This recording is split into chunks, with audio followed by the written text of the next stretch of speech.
నారాయణ పాద పంకజం కరోమి నారాయణ పూజనం సదా వదామి నారాయణ నామ నిర్మలం స్మరామి నారాయణ తత్వమవ్యయం నమస్తుభ్యం భగవతే పురుషాయ మహాత్మనే భూతావాసాయ భూతాయ పరమాత్మనే. ప్రియ భగవద్బాంధవులారా, నిన్నటి రోజున మన నాయకి గోదానాయకి విశ్వశ్రేయస్సు కోసము అని తాను ఆచరిస్తూ ఉండేటువంటి వ్రతానికి లోక శ్రేయస్సును కోరేవారంతా రండి. ఈ వ్రతం శ్రీ వైష్ణవ సంప్రదాయానికి మాత్రమే చెందినటువంటి వ్రతం కాదు. లోకం బాగుపడాలి అనుకునేటువంటి వాళ్ళందరూ చేయదగినటువంటి వ్రతం. అంటే వ్రతం చేయాలంటే నియమం ఉంటుంది, కానీ లోకం బాగుపడాలి అనుకోవడానికి ఏ నియమం కావాలి? మంచి మనసు ఉంటే చాలు. అయితే లోకం బాగుపడాలి అంటే అందరము అందులో ఒక సమిధ కావాలి. లోకం బాగుపడాలనేటువంటిది ఒక మహాయజ్ఞమైతే అందులో అందరం సమిధనం కావాలి. దేశాన్ని బాగుపరిచేవారు కేవలం రాజకీయ నాయకులు మాత్రమే కాదు. మనం కూడా మన పనులు సక్రమంగా చేయగలిగితేనే వాడు చేసేటువంటి పనులకి అది తోడ్పాటుగా ఉంటుంది. ప్రభుత్వం శాంతి భద్రతలు బాగా ఉండాలి అని వాళ్ళు చూస్తూ ఉంటే మనమంతా విచ్చలవిడిగా ప్రవర్తించామనుకోండి, వాళ్ళు ఏం చేయగలరు? కనుక వాళ్ళు చేసేటువంటి ప్రయత్నానికి ప్రజలు కూడా సహకరిస్తేనే అది ఫలవంతమవుతుంది. అలాగే ఏ రంగమైనా మనం దేశం బాగుపడాలి అంటే మనమేం చేయాలంటే మనం హాయిగా స్తోత్ర పారాయణ చేయడం, మంత్ర జపం చేయడం, పూజలు చేయడం, ఇది మన పని. లేదండి మేము కూడా రాజకీయాల్లోకి పెడతామండి, మేము కూడా చేస్తామంటే అది మొత్తం దేశమంతా ప్రపంచమంతా రాజకీయమే అవుతుంది తప్ప బాగుపడేటువంటి ప్రసక్తి లేదు కదండి. కూడని వాళ్ళు అందులో చేరడం చేత అది అంతా కలుషితమైంది. కనుక ఏది అయినా ఎవరు ఏ పని చేయాలో ఆ పని సక్రమంగా చేయగలిగినప్పుడే ప్రయోజనము అనేటువంటిది సాఫల్యమవుతుంది. దానికి నియమం కావాలి. చేయాలి అని అనుకోవడం ఒక మంచి ఆలోచన అయితే ఆ మంచి ఆలోచనకు తగినటువంటి ఆచరణాత్మకమైనటువంటి నియమాలు కూడా ఉండాలి. అంటే నియమాలు ఆచరించేవిగా ఉండాలి, చేసేవాడు ఆచరిస్తూనే చేయాలి. రెండూ ఉన్నాయి. అయితే అమ్మో అది కష్టమండి నేను చేయనండి అంటే కుదరదు. కష్టమైన నియమాన్ని నియమంగా పాటిస్తేనే ప్రయోజనము అనేది సిద్ధిస్తుంది. నేను ఆండాడమ్మ వారు పిలవగానే లక్షల మంది వచ్చారు. అమ్మవారికి ఆశ్చర్యం వేస్తుంది. ఏమిటి లోకంలో ఇంతమంది మంచి మనస్సు కలిగిన వారు ఉన్నారా? లోకం బాగుపడాలి అనుకునేటువంటి వాళ్ళు ఇంతమంది ఉన్నారా? లోకం బాగుపడాలి అని అనుకుంటే బాగుపడదండి. సర్వే జనా సుఖినో భవంతు అంటే అయిపోతుందా? దానికి తగినటువంటి క్రియ ఉండాలి కదా. ఆ క్రియ మానసికమైనటువంటిది కావాలి. మనస్సేకం వచస్సేకం కర్మణ్యేకం మహాత్మనః. మహాత్ములు అంటే ఏది చెప్తారో, ఏది చేస్తారో, ఏది మాట్లాడతారో ఏకంగా ఉంటాయి. మనం ఒకటి మాట్లాడతాం, ఒకటి చేస్తాం, మనసులో ఇంకొకటి ఉంటుంది. అందుకోసం మనం ఎప్పటికీ మహాత్ములం కాలేం. త్రికరణాలు ఏకంగా ఉండాలి. త్రికరణ శుద్ధి కలిగినటువంటి వాడు ఏదైనా చేయాలి అని అనుకుంటే అది చేసేటప్పుడు దానికి తగినటువంటి సిస్టమ్ అంతా పర్ఫెక్ట్గా ఉంటుంది. ఈవేళ ఇంతమంది వచ్చేసరికి మన ఆండాళమ్మ వారికి ఆశ్చర్యం వేసింది. వీళ్ళంతా నియమాన్ని సరిగ్గా పాటించగలరా? మొట్టమొదటి నియమం ఏమిటో తెలుసునా? భక్తుడైనటువంటి వాడు ఎవడైనా ప్రయత్నం నాదే అని అనుకుంటే ఆ భక్తి వృధా. మనం చేసేదేది మనది కాదు. నీవు భక్తి చెయ్యి, అది భగవంతుడికి ఇష్టమైతేనే, ఆయన సంకల్పిస్తేనే నీవు భక్తుడుగా తయారవుతావు. ఉదయం లేచి హాయిగా చన్నీటి స్నానం చేసి కృష్ణారామ అనుకుందాము అనుకుంటాం. నీ శరీరం సహకరించాలి కదా, నీ బుద్ధి నీ మాట వినాలి కదా. నీ బుద్ధి నీ శరీరం సహకరించడానికి నీ మనసు ఏకంగా ఉండడం ఎప్పుడు కుదురుతుంది అంటే ఈశ్వర సంకల్పం ఏర్పడినప్పుడే నీ మనస్సు, నీ శరీరం, నీ వాక్కు ఈ మూడు కలుస్తాయి. లేకుంటే కలవవు, లేకుంటే కలిసే ప్రసక్తే లేదు. కనుక నేను భక్తుడిని అని నువ్వు భక్తుడిగా నిన్ను చేసినవాడు ఆయనయా. నువ్వు భక్తుడుగా ఉండడం వలన సంతోషించాలి అని తాననుకున్నాడు కనుక నువ్వు భక్తుడు అయ్యావు. కానీ నేను భక్తుడుగా ఉండాలి అనుకుంటే లోకంలో ఎవడు భక్తి చేయలేడు. కేవలం ఒక భక్తి విషయంలోనే కాదండి, ఏ విషయమైనా కర్త కారయితాచ సహా. కర్త ఆయనే, కారణము ఆయనే. కనుక అంటే అందుకోసం నేను చేయలేదండి అంతా అది అలా జరిగిపోతుందండి. వాస్తవానికి నువ్వు సంకల్పించుకున్నా జరుగుతుంది, సంకల్పించుకోకపోయినా జరుగుతుంది. ఇక్కడ ఒక విషయాన్ని కొంచెం ట్రస్ట్ చేసి చెప్పాలి అనుకుంటున్నా నేను. మనమంతా భక్తులమే, కానీ ప్రయోజనం కోసం ప్రాకులాడేటువంటి వాళ్ళం మనం. ప్రయోజనం కోసం ప్రాకులాడేటువంటి వాడిని భక్తుడు అనటానికి అవకాశం లేదు. ఎందుకోసం? నీవు భక్తిని భగవంతుని గురించి చేస్తున్నావు. వాడే నాకు రక్షకమైనటువంటి వాడు, ధారకమైన వాడు, పోషకమైన వాడు, అన్నీ ఆయనే అని అనుకునేటప్పుడు నీవు చేయవలసినటువంటి పనుల కోసం నువ్వెందుకు బాగులాడతావు? అంటే నీలో భక్తి పర్ఫెక్ట్గా లేదు అన్నమాట. నీ లోపల ఉండేటువంటి ప్రేమ, భగవంతుని మీద ఉండే ఆ భక్తి పరిపూర్ణంగా నీ జీవితాన్ని వాడికి పణంగా పెట్టగలిగితే అది భక్తి అవుతుంది. కానీ లేదంటే పెయిడ్ ఆర్టిస్టులమే అయిపోతాం మనం కూడా. అలా అందుకోసం ఒక్కొక్క యోగాన్ని చెప్పేటప్పుడు శ్రీకృష్ణ భగవానుడు, ఓ అర్జున, కర్మయోగి అంటే ఇలా ఉండాలి, జ్ఞానయోగి అంటే ఇలా ఉండాలి, భక్తి యోగి అంటే ఇలా ఉండాలి అంటూ మూడు కేటగిరీస్ని చేస్తూ ఇంతకంటే గొప్పవాడు ఎవడయా అంటే ప్రపన్నుడు.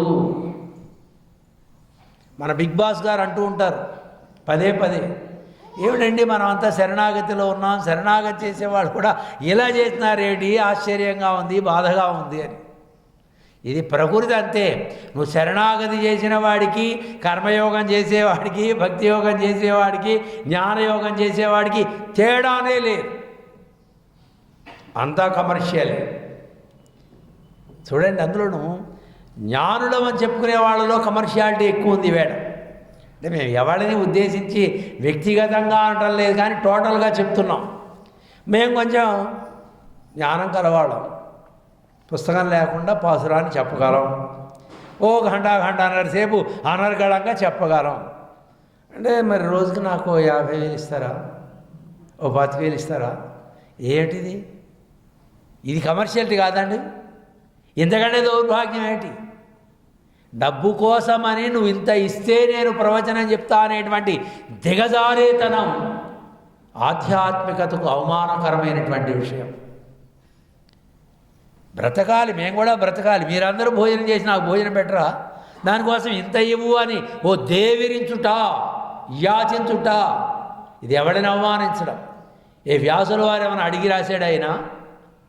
ఆళ్వారులు ఆచార్యులు ఇచ్చినటువంటి గ్రంథరాజాలు ఎన్నెన్నో వాళ్ళకేమిచ్చాం మనం. కనుక జ్ఞానం కలిగిన వాడు ధనం కోసమే, కర్మయోగం చేసేవాడు ధనం కోసమే, భక్తి చేసేవాడు ధనం కోసమేనండి. అబ్బో ఎంత ఆశ్చర్యం అండి. ఏమండి భజన చేయాలండి, ఎంత ఇస్తారు స్వామి? మా రానుపోని జాతీయులు ఇస్తారా? మా భోజనాలు పెడతారా? అసలు ఆ మాటలు వినాలంటే కరుణ కఠోరంగా ఉంటాయి. వచ్చిన భక్తుడికి భోజనం పెట్టమా? ఏమండి అది కూడా అడగాలన్నా? అంటే నీ ఒక చోటకి రావయా, వచ్చి హాయిగా నీ గాత్రం బాగా ఉంది, మంచిగా వచ్చి భజన చేయవయా అంటే నీవేవిస్తావు అనేటువంటి అడిగేటువంటి స్థితికి వచ్చిందంటే మనం భక్తిని ఏం చేశాం? కమర్షియల్ చేశాం. ఇలానే అన్ని యోగాలలాగా అయిపోయాయి. ప్రపన్నులైనటువంటి వాళ్ళు కూడా ఆశ్చర్యం. దానికి కారణం నియమము మీద ప్రేమ లేకపోవటం, నియమము మీద శ్రద్ధ లేకపోవటం. మనం ప్రయోజనం మీద మనకి భక్తి ఉంటే, ప్రయోజనం మీద ఒక విశ్వాసం ఉంటే నియమం ఎప్పుడు కూడా సజావుగా సాగుతుంది. నీకు విశ్వాసము అనేటువంటిది ప్రయోజనం మీద లేనప్పుడు ఈ నియమాలన్నీ సడలిపోతూ ఉంటాయి. ప్రయోజనం చిక్కే వరకు నియమము అనేటువంటిది విడవరాదు. నా శ్రేయో నియమం వినా, ఏ శ్రేయస్సు అయినా నియమం లేకపోతే రాదు ప్రయోజనం. శ్రేయస్సు అంటే ప్రయోజనం. మీరెంత వ్యాపారస్తులు, దేవుడి దయాన్ని ఇంట్లో కూర్చుంటే వ్యాపారం రాదు. ఖచ్చితంగా 9 గంటలకి షాప్ తీయవలసిందే, రాత్రి 9 గంటల వరకు షాపు తెరిచి ఉండవలసిందే. కొనేవాడు వస్తాడు, కొననివాడు వస్తాడు, సోది చెప్పేవాడు వచ్చాడు, ఎన్ని రకాల వాడు వచ్చినా నీవు ఓర్పుగా వాడికి తగినట్లుగా సమాధానం చెప్తూ నీవు అటెన్షన్గా ఉంటేనే ఆ లక్ష్మీదేవి నీ గళ్ళాపెట్లో చేరుతుంది. ఏమయ్యా నిజంగా కొనేవాడు అయితే చెప్పయా, నువ్వు బేరం చేయడానికి అయితే నేను వస్తువు చూపిస్తాను అన్నాడు అనుకోండి, వాడు కొట్టుకు ఎవడు పెట్టాడు కదండి. ఓపిక ఉండాలి. మరి ఇన్ని లక్షల మంది వచ్చారే, ఈ లక్షల మంది అందరూ ఓపికతోటి వ్రతాన్ని చేసేవారేనా? ఆండాళమ్మ వారికి డౌట్ వచ్చింది. ఎందుకోసం? వచ్చిన వాళ్ళందరూ వినేవాళ్ళు కారండి. ఇందులో కొంతమంది నిద్రపోయేవాళ్ళు ఉంటారు, కాస్త వెనక్గా కూర్చున్న వాళ్ళు ఫోన్లు చూసుకునేవాళ్ళు ఉంటారు. కొంతమంది అసలు నిజంగా స్వామీజీకి సబ్జెక్ట్ తెలుసునా లేదా అని టెస్ట్ చేయడానికి వచ్చేవాళ్ళు ఉంటారు. కొంతమంది తెలియకుండా రికార్డ్ చేస్తూ ఉంటారు. ఎక్కడైనా ఏదైనా చిన్న విషయం ఉందనుకోండి, దాన్ని పెద్దగా చేసి అల్లరి చేద్దామనే వాళ్ళు ఉంటారు. అందరూ మనలోనే ఉంటారు. అంటే మిమ్మల్ని అంటలేదండి, భక్తులంగా ఉండే వాళ్ళలోనే ఇన్ని రకాలు ఉంటారు. ఓ సంవత్సరం క్రితం 4 బ్రాహ్మణోత్తములు వచ్చారు, వేద పండితులు మా దగ్గరికి. మాతో మాట్లాడుతూ ఉన్నారు. ఈ ఉత్తరీయం కింద ఫోన్ పెట్టాడు, మా మాటలన్నీ లైవ్ వెళ్ళిపోతున్నాయి. ఎవడో హైదరాబాద్ నుంచి ఫోన్ చేశారు, ఏడా స్వామివారు మాట్లాడుతుంటే లైవ్ వస్తుంది, ఏం చేస్తున్నావు అని చెప్పి మా వంట ఆయనకి ఫోన్ చేశారు. స్వామివారు 2-3 ఉన్నారు, ఏముంది లైవే మాట్లాడట్లేదు, వాడెవడో లైవ్ పంపిస్తున్నాడు చూడు అని చూసి వీడు రికార్డ్ చేశాడు. మేము ఏదైనా కూడని మాటలు మాట్లాడితే మేము వాటిని బయటికి పంపించి మమ్మల్ని కాస్త అల్లరి చేయాలి. అయ్యో మాకు బాధ ఎక్కడ వేసిందంటే, వేద పండితులకు కూడా ఇలాంటి దుర్మార్గపు ఆలోచన ఏంటి? ఎవరో చేసేవాళ్ళు ఉంటారు, విడివిగా ఉండేవాళ్ళు, లౌకికంలో ఉండేవాళ్ళు ఉండడం పెద్ద తప్పు కాదు. నువ్వు వేదాన్ని చదివి ఒక ఆచార్య స్థానంలో ఉన్నటువంటి ఒక స్వామీజీని వలర్ చేయాలి అనుకున్నావంటే నీకు నైతికత అంటే ఎందుకు ఈ ప్రస్తావన తెస్తున్నావు అంటే, మనం భక్తులంగా ఉన్నా మనలో మానసికమైనటువంటి పరిపాకత లేనప్పుడు ఈ లౌకికమైనటువంటి క్షుద్రమైనటువంటి విషయాలన్నీ మనల్ని వెంటాడుతూ ఉంటాయి. ఈ వెంటాడేటప్పుడు నీకు ప్రయోజనం రాదు. కనుక నీకు ప్రయోజనం రావాలి అంటే you should follow rules and regulations. ఖచ్చితంగా నియమ నిబంధనలు పాటిస్తేనే మనం చేసేటువంటి ఆరాధనకు, మనం చేసేటువంటి ప్రార్థనలకు, మనం చేసేటువంటి పూజలకు, మనం చేసేటువంటి వ్రతానికి ప్రయోజనం లభిస్తుంది అని ఈవేళ మనందరి యొక్క మనస్సుని శోధన చేస్తోంది మన ఆండాళమ్మ వారి 2వ పాసురంలో. ఆశ్చర్యం వేసింది. వైయత్తువాడ్ వీర్హాడ్, ఇలా విప్పారిన నేత్రాలతో ఇలా అన్నదమ్మ. కళ్ళు కొంచెం పెద్దగా ఉంటే వాళ్ళు ఏ పని చేసినా అందంగా ఉంటుంది. ఇలా అన్నది ఏమిటి, ఇంతమందా అంటే లోకంలో భగవంతుని గురించి ప్రార్థన చేసేవాడు ఇంతమంది ఉన్నారా అని ఆశ్చర్యం వేసింది. ప్రొద్దున్నే లేచి మనం ఈ తెల్లవారక మునిపే ఈ వ్రతం చేయడంలో ఉద్దేశం ఏమిటి అంటే దేశం సుభిక్షంగా ఉండాలి. అందుకనే ధనుర్మాసము అంటే విశ్వజనీనమైనటువంటి వ్రతం. ఇది విశ్వం బాగుండడానికి కోసం చేసేటువంటి వ్రతం. ఏమండి మేము వ్రతం చేస్తున్నాం, ఈ వ్రతం అయ్యే లోపల మా అబ్బాయి విదేశాలు వెళ్తాడని ఉద్దేశంతో చేస్తున్నామండి. ఇలాంటి అల్పమైన ప్రయోజనాలు పెట్టుకుని వ్రతం చేయకండి. వ్రతం చేసే వాళ్ళందరం ఒకటే, ఈ ప్రపంచము బాగుండాలి, ప్రపంచ శాంతిగా ఉండాలి. ఇది వ్రతము యొక్క ప్రధానమైన ఉద్దేశం. ప్రపంచంలో మనం ఒక్కడమే కాదండి, 84 లక్షల జీవవర్గం ఉన్నది. 84 లక్షల జీవవర్గమంతా భగవంతుని యొక్క అనుగ్రహంలో సస్యశ్యామలంగా ఈ భూమి పండాలి. ఆ భూమి ఇచ్చినటువంటి ఆ పంటతో ఈ జీవవర్గమంతా ఆనందంగా సుఖించాలి. ఇది అమ్మ సంకల్పం. అమ్మ కదండి బిడ్డలందరూ బాగుండాలి అని అనుకుంటుంది. అదే మనమైతే అలా అనుకోం. మనకిష్టమైన వాళ్ళు బాగుండాలి అనుకుంటాం. మనకిష్టం లేని వాళ్ళు ఈ వ్రతం అయిపోయినప్పుడు వాడికి ఏదో అయిపోతే నేను వినాలి నుండి ఇలా అనుకుంటాం.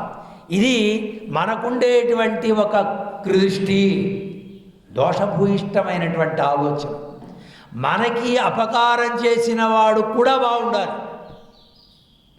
కానీ వాడి మనస్సు మారితే వాడు కూడా మన గోష్ఠిలో వచ్చి చేరుతాడు కదా.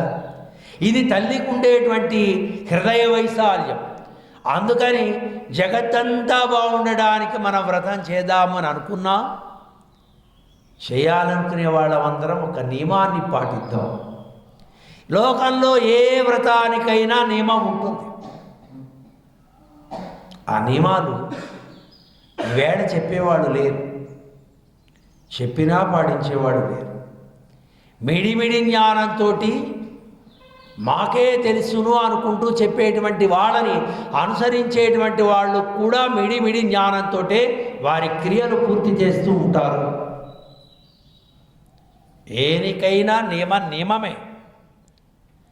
మీ అందరికీ లోకంలో ఉన్నటువంటి ఒక అలవాటు బాగా తెలుసు.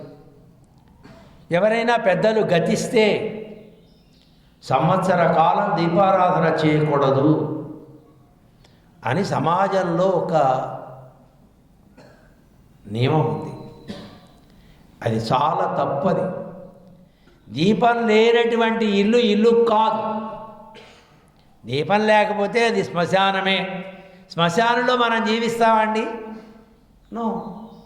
మరి ఇంట్లో దీపారాధన లేకుండా ఇలాగ అంటే పెద్ద ఆయన పరమపదించినంత మాత్రాన మేము ఇంట్లో దీపారాధన చేయం, దేవుడు పూజ చేయం, ఇవి ఎక్కడి నియమాలండి? సమాజాన్ని తప్పు దోబట్టిస్తున్నారు.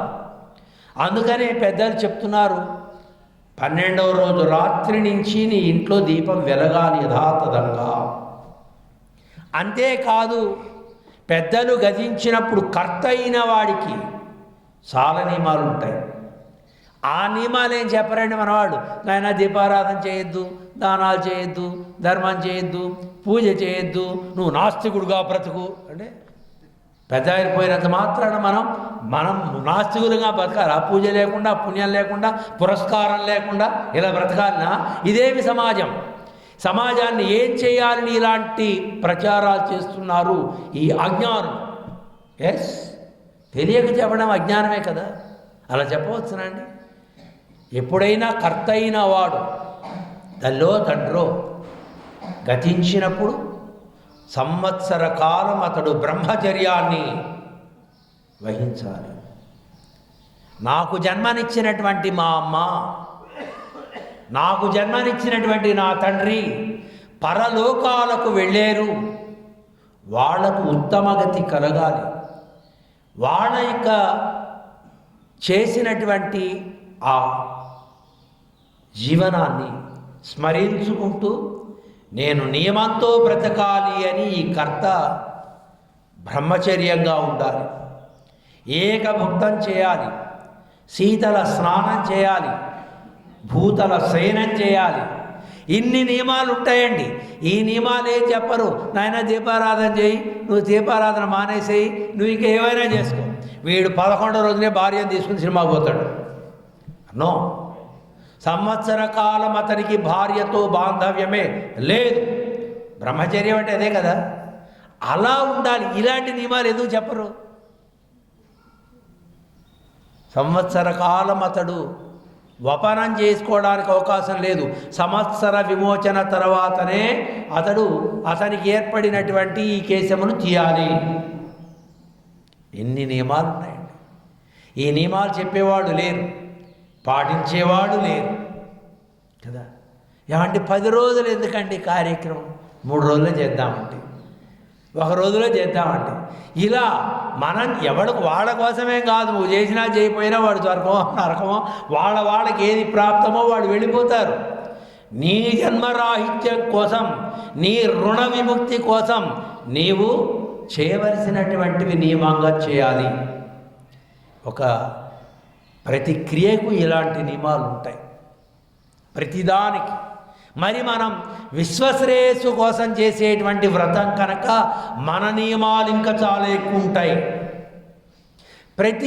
మీరు సత్యనారాయణ వ్రతం ఈ వేళన వస్తున్నారు అంటే నిన్నటి నుంచి బ్రహ్మచర్యంగా ఉండాలి, నిన్నటి నుంచి ఏకభక్తంగా ఉండాలి, నిన్నటి నుంచి భూతల శయనంలో ఉండాలి. ఇవన్నీ నియమాలే. ఎవడు తుప్పు అంటే దాన్ని ఏమంటారు, అండర్స్టూడ్ అంటారు. నీవు వ్రతం చేస్తున్నావు, నోమును వస్తున్నావు అంటే నీకు నియమము అనేది ఉన్నది అంతే.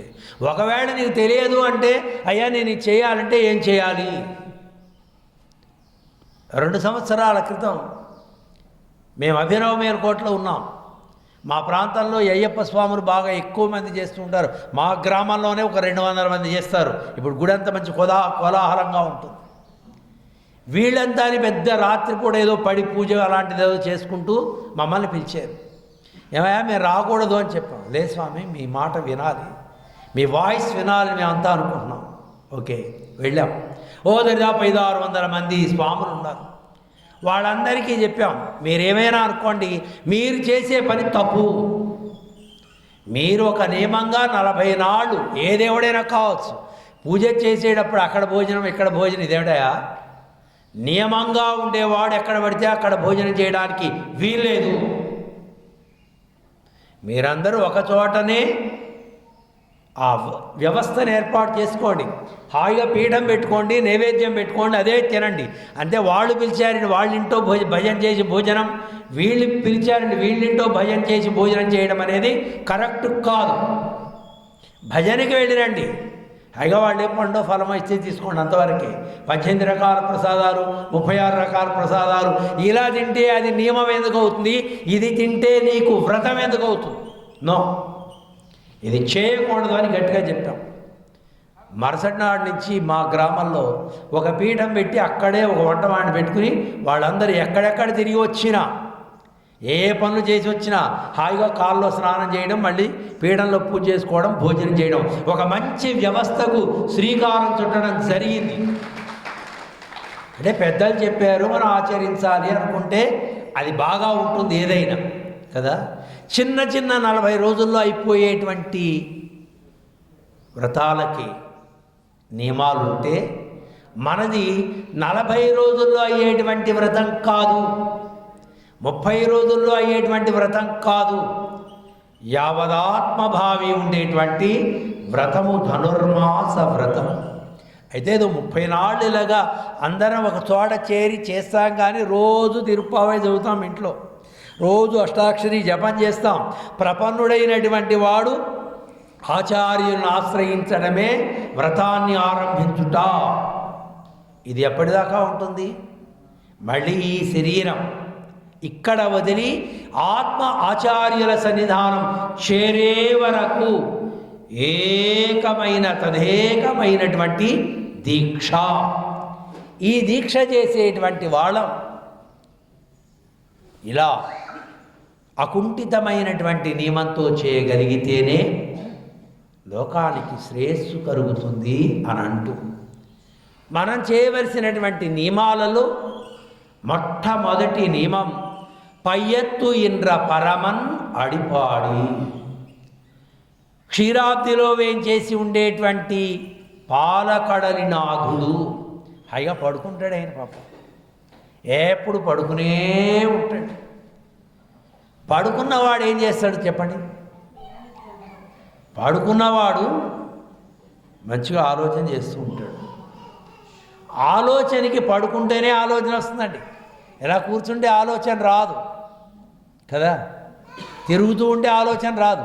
పడుకున్నప్పుడే ఆలోచనలు వస్తాయి. ఆయన ఏం ఆలోచిస్తాడు?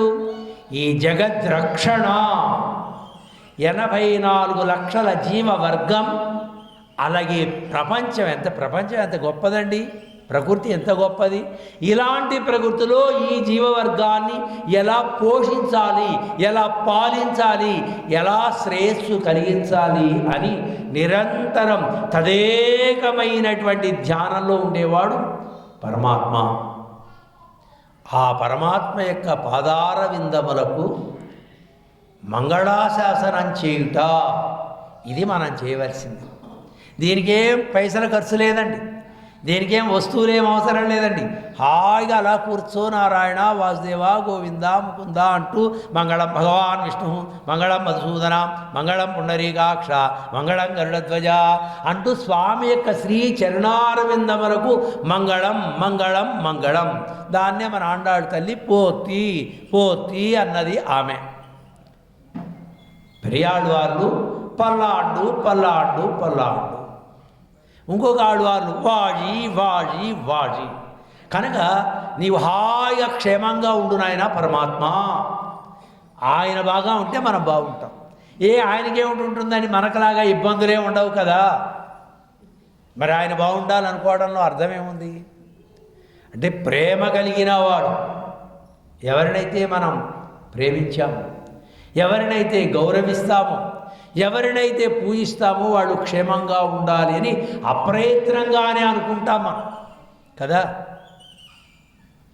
అందరినీ అలా అనుకోగలిగితే అది హృదయ వైశాల్యం.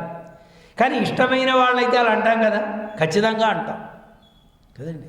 పెద్దవాళ్ళకి మనం చెప్పకపోవడం అనేటువంటిది ఏముండదు. ఓ పెద్ద ఆయన ఎవరైనా ఉన్నారనుకోండి, వారి హాస్పిటల్లోనో లేకపోతే హాస్పిటల్లో కొన్నాళ్ళు ఇంటికి వచ్చాడు అనుకోండి, మనం వెళ్ళి బాబాయ్ గారు మీరు క్షేమంగా ఉంటారు, మేము ప్రార్థన చేశాం ఏడుకొండల వాడిని, మీరు హాయిగా ఉంటారు, మీరు దిగులు పడకండి, బాగా ఉండండి, మీరు ఆరోగ్యంగా ఉండి మాలాంటి వాళ్ళని నడిపించండి అని కోరుతామా లేదా? పెద్దవాడు ఆయన్ని మనం చెప్పేవాడమా? మన వయసు ఎంత, మన పరిస్థితి అనుకోం. మనలో ఉండేటువంటి నిండైనటువంటి ప్రేమ ఆయన క్షేమంగా ఉండాలి అని అప్రయత్నంగా వాక్కుల ద్వారా మనం కోరేస్తాం. అలానే భగవంతుడు సకల జగాలకు శుభాలను కలిగించేటువంటి వాడే అయినా ఆయన్ని చూడంగానే ఓ స్వామి నీవు క్షేమంగా ఉండవయా, పల్లాండుగా ఉండవయా తండ్రి, నీ దైవరణ ఈ జగాలన్నీ విరాజమానంగా ఉండాలి అని అప్రయత్నంగా కోరుకుంటాడు ప్రేమ హృదయం కలిగినటువంటి వాడు ఎవరైనా. అందులో మన ఆండాడు తల్లి మంచి ట్రైనింగ్ పొందింది ఆవిడ. చూడండి, కొంతమందికి కొన్ని అదృష్టాలు ఉంటాయి. ఏం అదృష్టం అంటే, విద్య కోసము అని ఇతరుల దగ్గరకు వెళ్ళవలసినటువంటి అవసరం ఉండదు. తండ్రి గారే గొప్ప విద్వాంసుడు అయినప్పుడు ఆయనే చెప్తూ ఉంటాడు, నానా ఇది చదవాలరా అంటూ ఉంటే ఆటోమేటిక్గా వచ్చేస్తుంది. మేము ఒక పండితుడితో మాట్లాడుతూ ఉంటే ఆయన భార్య వచ్చి భూసత్తాయాం అన్నది. మాకొక్కసారి ఇలా అనిపించింది, ఓమ్మ ఏమిటి ఏమిటి ధాతువులు చెప్తోంది ఏమిటండి అంటే విని విని ఆ పండితుడు భార్య కదండి, విని విని ఆవిడ కూడా ధాతువులు శబ్దాలు వచ్చేసాయి, సంస్కృతం వచ్చేసింది ఆవిడికి. చూసారా?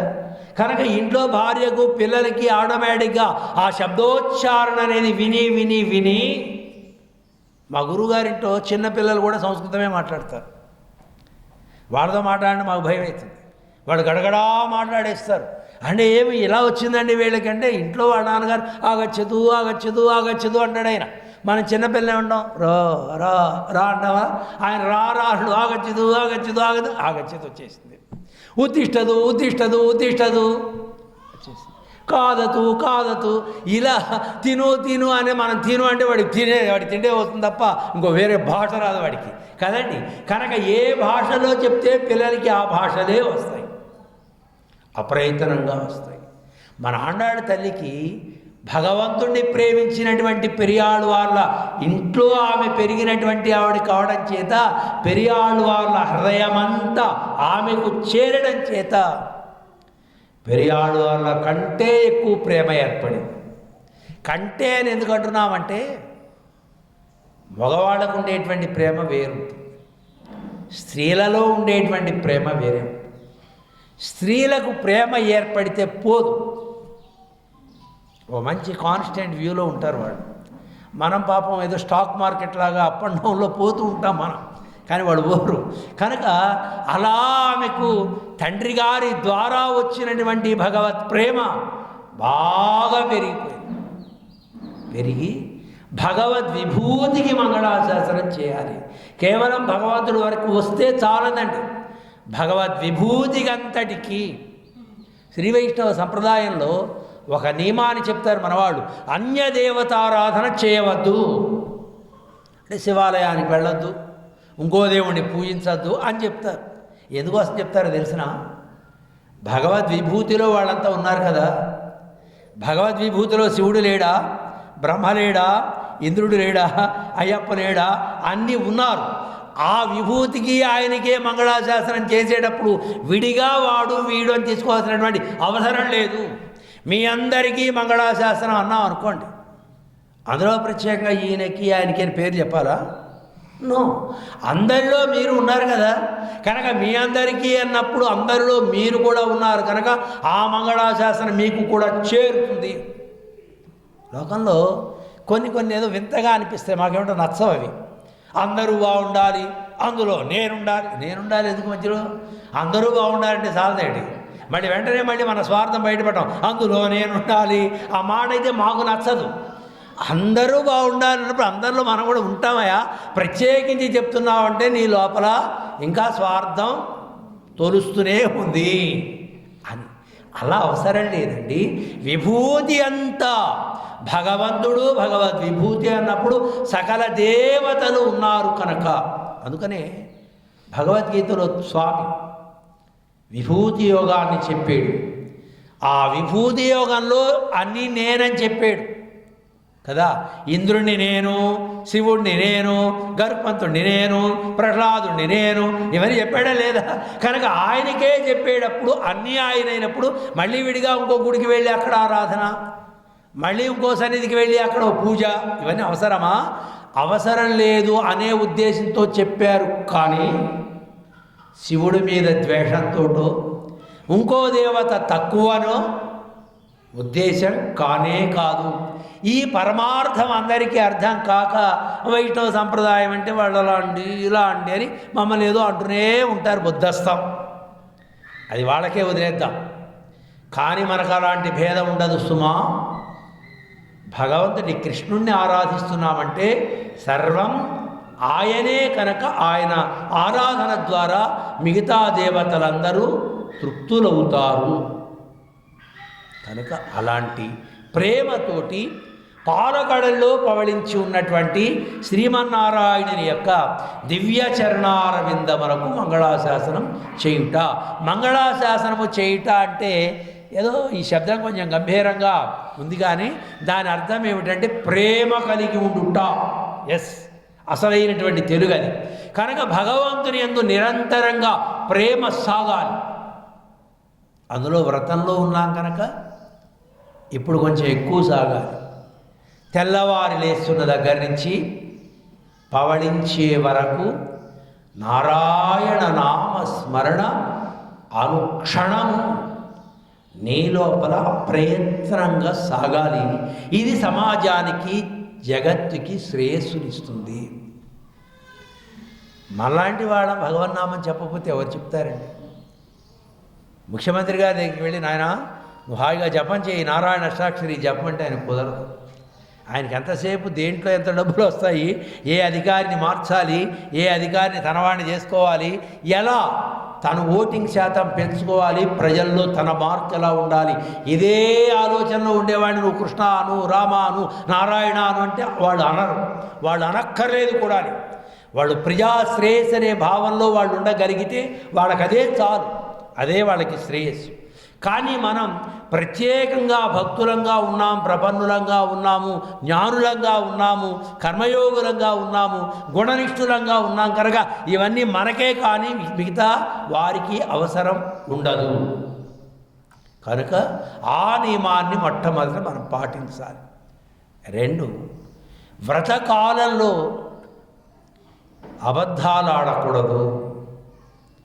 వ్రతకాలంలో ఎక్కడ పడితే అక్కడ భోజనం చేయకూడదు. వ్రతకాలంలో కోపం రాకూడదు. అది చాలా, ఈ నియమాలన్నీ మనం పాటించాలి. వ్రతకాలంలో ఎవరిని నిందించకూడదు. వ్రతకాలంలో ఇతరుల గురించినటువంటి చెడు మాటలు మాట్లాడకూడదు, వినకూడదు. ఈ వ్రత సమయంలో గౌరవనీయులైనటువంటి పెద్దలు, ఆచార్యులు వారికి గౌరవ సత్కారాలు చేయాలి మనకున్నంతలో. అలాగే దీనులైనటువంటి వారికి ప్రేమగా పెట్టాలి. నేను దేవుడికి నైవేద్యాలు పెడతానండి, ఇంటికి వచ్చిన వాడికి ఎవరిని అనకూడదు. వచ్చినటువంటి ప్రతి రూపాన్ని భగవంతుడి రూపంగా మనం భావించి దీనులైన వారికి ప్రేమతోటి మనం పెట్టాలి. గౌరవనీయులైనటువంటి వారిని సత్కార భావంతో వారిని మనం గౌరవించాలి. ప్రాతకాలంలోనే స్నానం చేయాలి. ఈ మార్గళి మాసం అంటే స్నానపు వ్రతము అని కదా పేరు. నీ ఓపిక ఉంటే హాయిగా జపం చేయి, నీ ఓపిక ఉంటే పూజ బాగా చేయి, లేదంటే స్నానమైన ప్రాతకాలంలో చేయాలి. లోకానికి దడిచి అయినా చేయాలి సుమా. ఎలా? 14 సంవత్సరములు భరతుడు నిశరాత్రి వేళ స్నానం చేసి వచ్చేవారట సరయూ నదిలో. ఎందుకయ్యా ఇప్పుడు ఏమన్నా ధనుర్మాసమా 3 గంటలకే స్నానం చేస్తున్నావు? ఏమి మహారాజా అంటే, మహారాజా అనే పదమే ఆయనకి గిట్టదు. రాజా అన్నది కైకేయమ్మ. కోపం వచ్చి కత్తి ఎత్తాడు. అమ్మా, నువ్వు కన్న తల్లివయ్యావు కనుక బ్రతికిపోయావు, ఇంకొకసారి రాజా అన్నావంటే కబడ్దార్ అన్నాడు. నాది ఇక్ష్వాకు వంశం. తండ్రి బ్రతికి ఉండగా సింహాసనం మీద ఎవడు కూర్చోడు. తండ్రి లాంటి వాడు అన్న, పెద్దన్న. ఆ అన్న ఉండగా నేను రాజు ఎలా అవుతాను? ఇలాంటి శబ్దాలు ఎప్పుడు ఉచ్చరించకు అన్నాడు. అదే మాటని వశిష్ఠుల వారు అన్నారు. కోపం వచ్చి వశిష్ఠుల వారిని కూడా, గురువుగారు అలా మాట్లాడకండి మీరు అన్నాడు. గురువుగారి దగ్గర ఎంతో వినయంగా ఉండేవాడు కూడా శాస్త్ర విరుద్ధమైన మాట మాట్లాడేసరికి కొంచెం అసహనం ఏర్పడింది భరతునికి. అది భరతుని గొప్పతనం. అలాంటి భరతుడు రామచంద్రుని యొక్క ఆదేశంతో పాదుకలు తెచ్చుకొని నందిగ్రామంలో పెట్టుకొని ఆరాధన చేసుకుంటూ రామశాసనాత్ అంటూ రాజ్యాన్ని 14 సంవత్సరాలు పరిపాలన చేసాడు మహానుభావుడు. ఈ 14 సంవత్సరములు ఆయన తెల్లవారక మునిపే స్నానం చేసి వచ్చేసేవాడు. ఎందుకోసమంటే ఎవరైనా చూస్తే, అయ్యో దుర్మార్గుణ్ణి పొద్దున్నే చూశారే, మహానుభావుడైనటువంటి రామచంద్రుణ్ణి అడవులకు పంపినటువంటి మహాపాపి, ఈ పాపిని నేను చూశానే అని అనుకుంటారేమో అని. లోకంలో పాపం ఆయన ఎవరు అనలేదు, కానీ ఆయనకే ఫీలింగ్, నేను పుట్టకపోతే మా రాముడికి ఇలాంటి కష్టం వచ్చేది కాదు కదా అని ఆయన భావన. అలా లోకంలో ఎవరైనా అనుకుంటారండి? మా అన్నయ్య పుట్టకపోతే నాకే ఆస్తి అంతా వస్తుంది అనుకుంటాం మనం. కానీ ఆయన ఏమనుకోండి, నేను పుట్టకపోతే అసలు ఈ సందిగ్ధతే లేదు, రాముడు అడవులకు వెళ్ళడము, కైకమ్మ ఆ వరాన్ని కోరడమనే ప్రసంగమే లేదు. అనవసరంగా నేను పుట్టాను, మా అన్నయ్యకి తిప్పలు తెచ్చిపెట్టాను అని తాను పుట్టుక అనేటువంటిది లోకానికి నింద్యమైనది అనకి తనకు తాను అనుకొని, ఇది ఎవరికి వాడు అనుకోవాల్సిందే. ఇది ఒకళ్ళు చెప్తే అది దోషంగా ఉంటుంది కదండి. కొంతమంది ముందుకొచ్చి పనులు చేస్తూ ఉంటే బాగుంటుంది, కొంతమంది వెనగ్గా ఉంటే బాగుంటుంది. కానీ వెనగ్గా ఉండేవాళ్ళు ముందు వస్తారు. ఏదో పసుపు కుంకుమ ఇవ్వడానికి కొంతమందికి అర్హత, పసుపు కుంకుమ తీసుకోవడానికి కొంతమందికి అర్హత, ఇవ్వడానికి పుచ్చుకోవడానికి అర్హత కొంతమందికి ఉంటుంది అని లోకంలో ఒక నిర్ణయం ఉంది. ఆ ఇవ్వడానికి పుచ్చుకోవడానికి కొంచెం ఇబ్బందికరమైనటువంటి వాళ్ళు దూరంగా ఉండాలి. వాళ్ళు ఉండమంటే వాళ్ళ కోపం వస్తుంది, ఉండమని మనం చెప్పలేము కదండి. వాళ్ళు ముందుకు వస్తారు, మేము ఇస్తామండి, నువ్వు వద్దు అన్నావు అనుకోండి, వాళ్ళ కోపాలు వస్తాయి. కనుక ఎవరి స్థానంలో వాళ్ళు ఉండాలి. ఇది ఒకళ్ళు చెప్పేది కాదు. మా మఠంలో ఒక ఆవిడ ఉంది, ఆవిడ ముందే వచ్చి పెద్దానికి ముందు వస్తుంది. వాడు చెప్పలేక, స్వామీజీ ఆవిడ ఏమిటండి భర్త పోయిన ఆవిడ వచ్చి ముందుకు వస్తుందండి, మీరు నేను చెప్తే మాత్రం ఆవిడకి కోపం రాదు, మేము చెప్పినా కోపం వస్తుంది కదా. వాళ్ళకి తెలియాలి, తెలియదు వాళ్ళకి. అంటే నేను దీనికి అర్హత కోల్పోయాను కనుక వెనకాల ఉండాలి. భరతుడు అనుకున్నాడు ఆయన, నేను అనర్హుడని, కానీ అనర్హుడనైనటువంటి నన్ను లోకం చూసినప్పుడు నిందిస్తుంది అని తాను అనుకున్నాడు. తానే మీడియా పాయింట్లో మాట్లాడాడు. నమందరాయ నజమాతులస్య. ఎంత మహానుభావుడండి భరతుడు. ఈ ప్రొద్దున వేళ భరతుని వైభవాన్ని స్మరించుకోవడం ఎన్నెన్ని జన్మల సుకృతమో. అపారమైనటువంటి గోదాదేవి అనుగ్రహం మనకి. పరమ పవిత్రుడు ఆయన చెప్తూ ఉన్నాడు మీడియా పాయింట్లో ఏమని, ప్రజలారా మందర తప్పు కాదు, కైగమ్మ తప్పు కాదు, దశరథుడు తప్పంతకన్నా కానే కాదు, రాముడు తప్పు కాదు. రామచంద్రుడు వనవాసానికి వెళ్ళటానికి కారణం నేనే బాధ్యత వహిస్తూ దేశ ప్రజలందరికీ క్షమాపణ చెప్తున్నాను అని వినయంగా క్షమాపణ చెప్పినటువంటి మహానుభావుడు భరతుడు.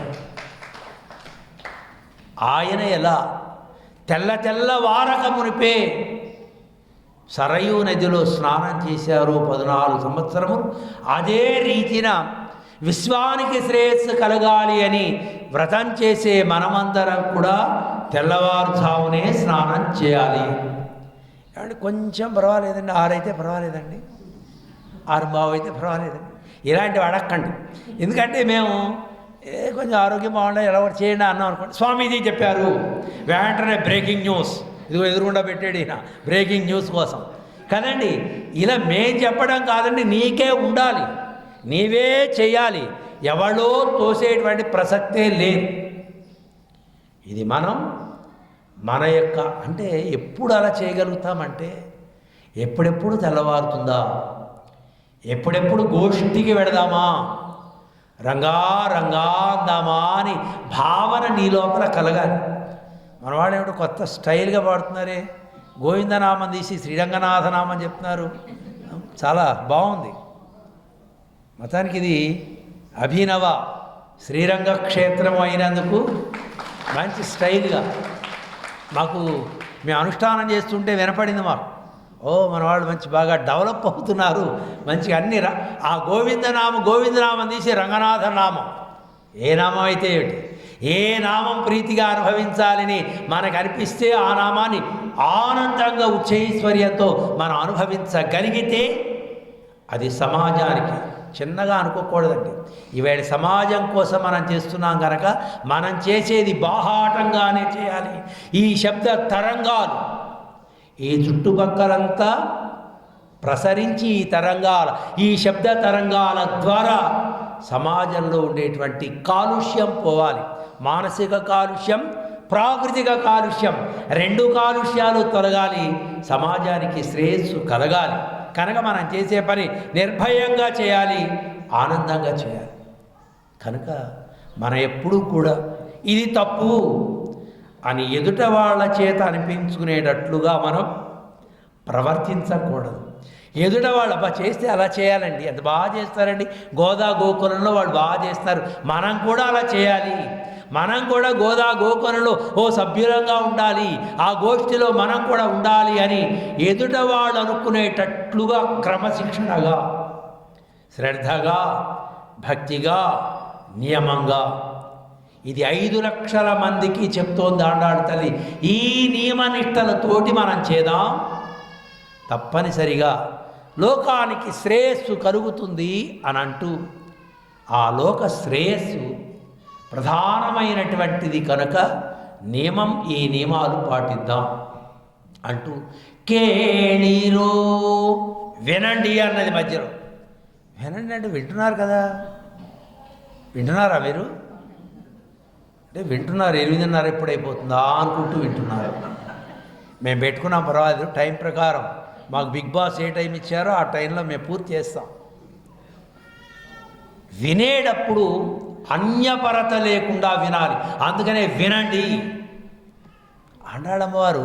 వినండి అని ఎందుకన్నది అంటే 5 లక్షల మంది ఉన్నారండి. 5 లక్షల మంది ఇలా వింటున్నారు, కానీ వాళ్ళ దృష్టి అంతా కృష్ణుడి మీద ఉంది. కృష్ణుని యొక్క సౌందర్యాన్ని అనుభవిస్తున్నారు వాళ్ళందరూ. సౌందర్యం అనుభవిస్తూ ఉంటే ఎదుటివాడు చెప్పేది ఏర్పడుతుందండి కదండి. మనం చెప్తూనే ఉంటాం, అబ్బాయి పాల ప్యాకెట్ తేవాలన్నానా, వచ్చేటప్పుడు కొంచెం అక్కడ 4 అరటిపళ్ళు కూడా తేవాలన్నానా అంటే వాడు టీవీ ఏమిటిది దీనేమంటారు, టచ్ ఫోన్ అలాగే అలాగే అంటాడు. వాడు అలాగే అంటాడు, కానీ వాడికి వాళ్ళ అమ్మ ఏం చెప్పిందో ఉండదు. ఏనానంటే ఏం చెప్పావు నువ్వు, ఇదే గొంతుపోయేటట్టుగా నేను అరిచి పాల ప్యాకెట్ కావాలి, అరటిపళ్ళు కావాలని చెప్పండి, ఏ పోమ్మా ఎప్పుడే తెమ్మంటావు. వాడికి డిస్టర్బెన్స్గా ఉంది పాపం కదండి. దీని మీద ధ్యాసం ఉంది. మాట వినపడింది కానీ అది వాడికి లోపలికి వెళ్ళాలి. మేము 3 మైకులు పెట్టుకుని ఇంత స్పష్టంగా చెప్తున్నామే, మీకు వినపడుతోంది, కానీ మీ ధ్యాస ఎక్కడైనా ఉంటే మా మాటలో సౌందర్యం మీకు తెలియదు. మా మాటలో ఉండేటువంటి ఆ స్పష్టత, కథనంలో ఉండేటువంటి వైభవం అది మనస్సుకి వెళ్ళదు. అందుకని అప్పుడప్పుడు వినండి అని చెప్తారు పెద్దలు. మన ఆండాళమ్మ వారు కూడా వినండి అన్నది. అన్యపరదలో కృష్ణానుభవంలో ఉన్నారు. వాళ్ళందరికీ ఎంత ఆశ్చర్యం అంటే 3 సంవత్సరాల కాలం కృష్ణుణ్ణి కృష్ణాని పెద్దగా అనడానికి వీలు లేకుండా అయిపోయింది. శాసనసభలో ప్రతిపక్షాల వాళ్ళ మైకు కట్ చేసినట్టు కట్ చేశారు. ఏమండి, అలాగే కృష్ణుణ్ణి కలుసుకోవడానికి అవకాశం లేకుండా అయిపోయింది.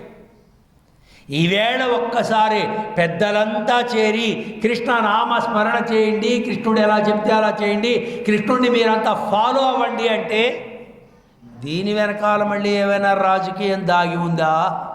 ఇది అన్నాళ్ళు సాగుతుంది. ఈ పెద్దవాళ్ళకి ఏమన్నా మళ్ళీ గూరొడితే అమ్మాయి రేపటి నుంచి వ్రతం మానేయండి అంటే మళ్ళీ ఆ భగవద్ అనుభవం పోతుంది అంటూ లోపల లభించినటువంటి అవకాశానికి ఆనందపడుతూ మళ్ళీ అవకాశం చేజారిపోతుందేమో అని వాళ్ళంతాని అన్యపరతగా ఉన్నారు అని గ్రహించినటువంటి మన ఆండాళ్ళు తల్లి కేళీరో వినండి, విని హాయిగా భగవంతునికి మంగళం పాడే ప్రేమను పెంపొందించుకోండి.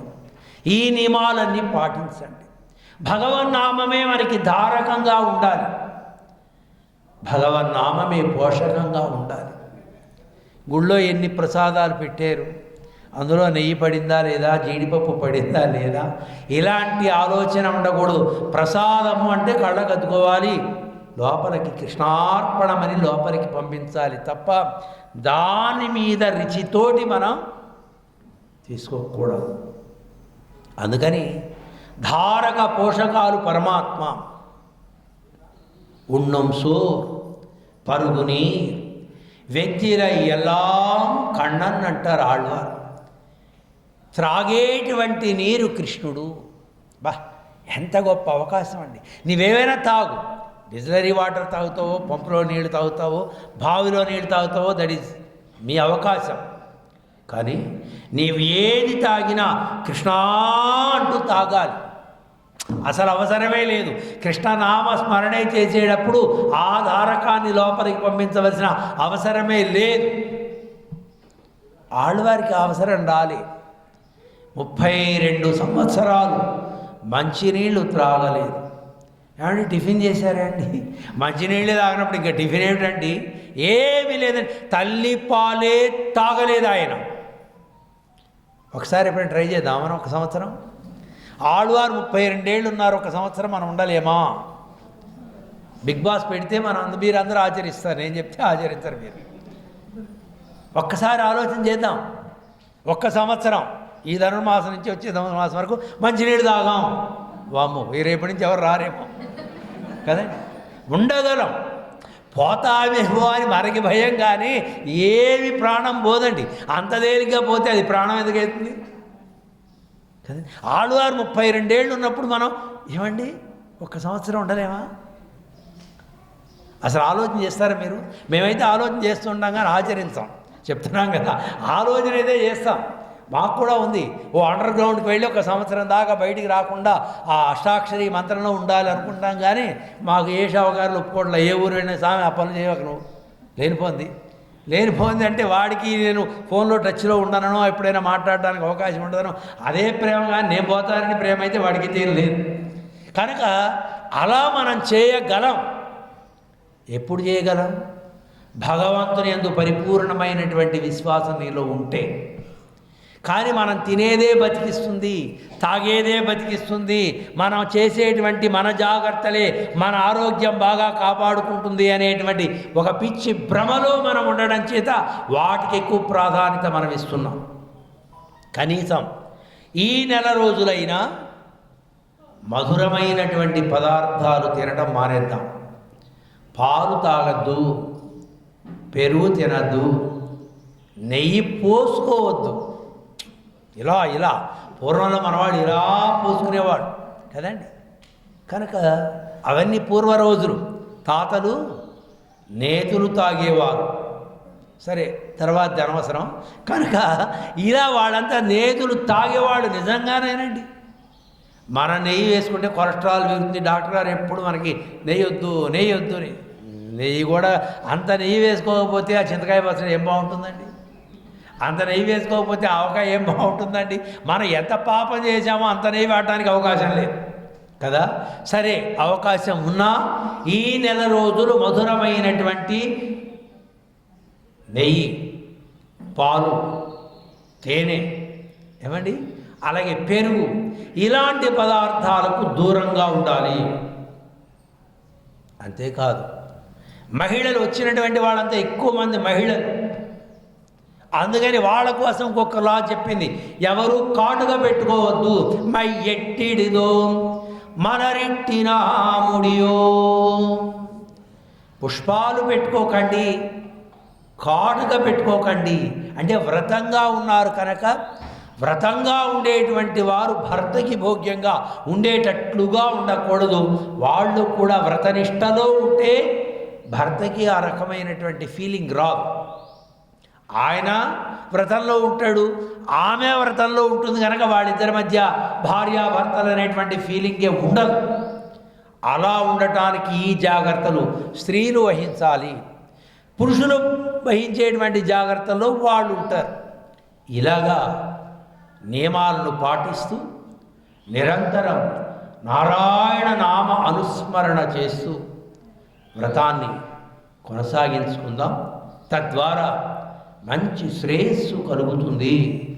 అని అంటూ మన ఆండాడు తల్లి 30 నాళ్ళు జరిగేటువంటి ఈ వ్రతంలో ఆత్మశ్రేయస్సే ప్రధానమైంది కనుక ఆత్మశ్రేయస్సు కోరేటువంటి వారు ఆచార్యులను ఆశ్రయించిన దగ్గర నుంచి భగవత్ సన్నిధానం వెళ్ళే వరకు ఆత్మశ్రేయస్సే ధ్యేయంగా ప్రవర్తించాలి. ఎలా ప్రవర్తించాలి అనంటే యామున మునులు, యామునాచార్యుల వారి సన్నిధానంలో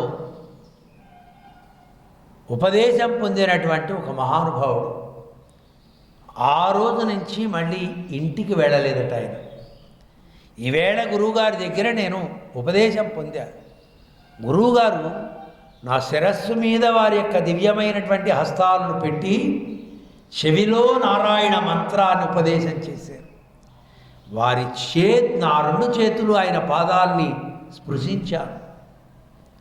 అలాంటి పరమపావనుడైనటువంటి ఆచార్యుల స్పర్శ కలిగిన తరువాత ఈ శరీరం పవిత్రమైంది కనుక భార్య బిడ్డలను నేను ఈ రోజు నుంచి ముట్టను. నోను, నాకన్నీ ఆయనే. త్వమేవ మాతా చ పితా త్వమేవ త్వమేవ బంధుశ్చ గురుత్వమేవ త్వమేవ విద్యా ద్రవిణం త్వమేవ త్వమేవ సర్వం మమ దేవదేవా. ఆ గురువునే బ్రహ్మగా పరబ్రహ్మగా భావించుకొని ఆయన పాదాలు పట్టినటువంటి ఆ మహనీయుడు మళ్ళీ భార్య బిడ్డలు బంధువులు అని దేహ బాంధవ్యాన్ని పరిత్యాగం చేసి ఆచార్య సన్నిధానంలోనే ఆత్మ ఉజ్జీవన కలిగించుకున్నటువంటి ఘట్టం మనకు పూర్వాచార్యుల చరిత్రలో ఉంది కనుక అలాంటిది జీవితకాలం మనం ఆత్మనిష్టలో ఉండేటువంటి వాడు ఈ నియమాలను పాటించుకుంటూ ఉంటారు. ముఖ్యంగా ఈ 30 నాళ్ళు కనీసం ఈ తిరుపావై దివ్య ప్రబంధాన్ని 30 తప్పామే 30 పాసురాలు తప్పకుండా మనం ఒక శబ్దాన్ని కూడా విడవకుండా సుస్పష్టంగా పలుకుతూ ప్రాతకాలంలో భగవత్ సన్నిధానాల్లో ఈ వ్రతాన్ని చేస్తే లోకానికి శ్రేయస్సు కలుగుతుంది అని అంటూ 2వ పాసురంలో నియమాలను ఆవిష్కరించారు మన ఆండాడు తల్లి. ఈ రకమైనటువంటి నియమాలను పాటించుకుంటూ వ్రతాన్ని మనం కొనసాగించుకుందాం. మీ అందరికీ ఆండాళ్లను గ్రహించినటువంటి ఈ నియమాలు పాటించేటువంటి సదవకాశం ఆ జగన్నాయకి అనుగ్రహించుగాక అని అనేక మంగళాశాసనాలు చేస్తూ జై శ్రీమన్నారాయణ. సంక్షేప రామాయణం చేద్దామా అమ్మా? సంక్షేప రామాయణం సేవిద్దామా? అవకాశం ఉన్నవాళ్ళు కూర్చొని సేవించండి, అవకాశం లేనివాడు వెళ్ళిపోవచ్చు తీర్థగోష్ఠి అయిన తర్వాత. జై శ్రీనారాయణ. తీర్థగోష్ఠి